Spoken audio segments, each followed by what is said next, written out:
When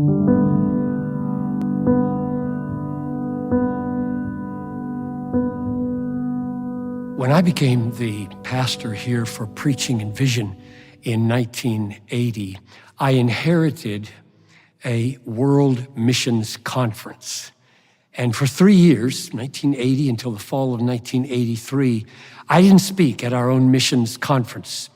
There was a guest speaker at the front of the week, a guest speaker at the back of the week, and I was basically an observer for 3 years. And then the committee for missions asked me, would I speak at the second of those missions messages during our missions conference in the fall of 1983.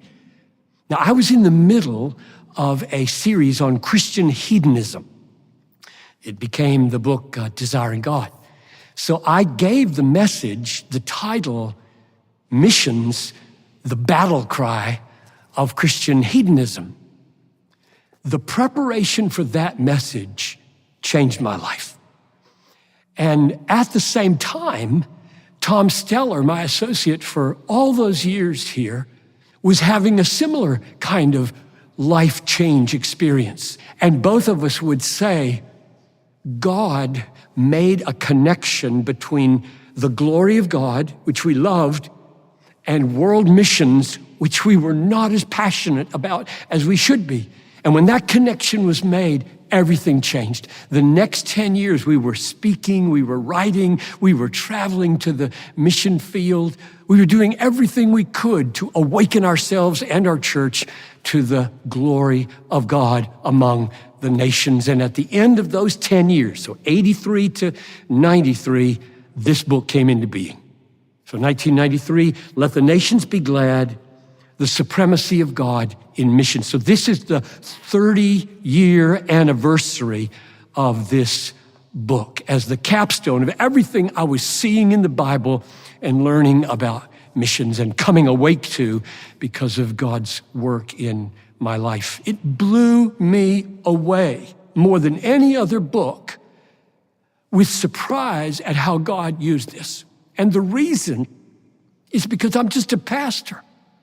I'm just a settled pastor preaching in this room for 33 years. Why would a settled local pastor who's never been a missionary, I've never crossed a culture, learned a language, embedded myself in to plant the church, win disciples from another people, I've never done that. Why would God use me to write a book that is useful?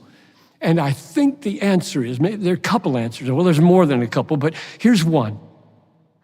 I think the book is mainly biblical reflection rather than methodological application. I don't know enough to do application.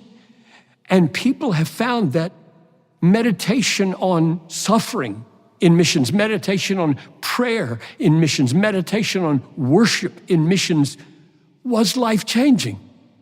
And it was for me as well. And maybe another reason would be that we don't sugarcoat anything in this book.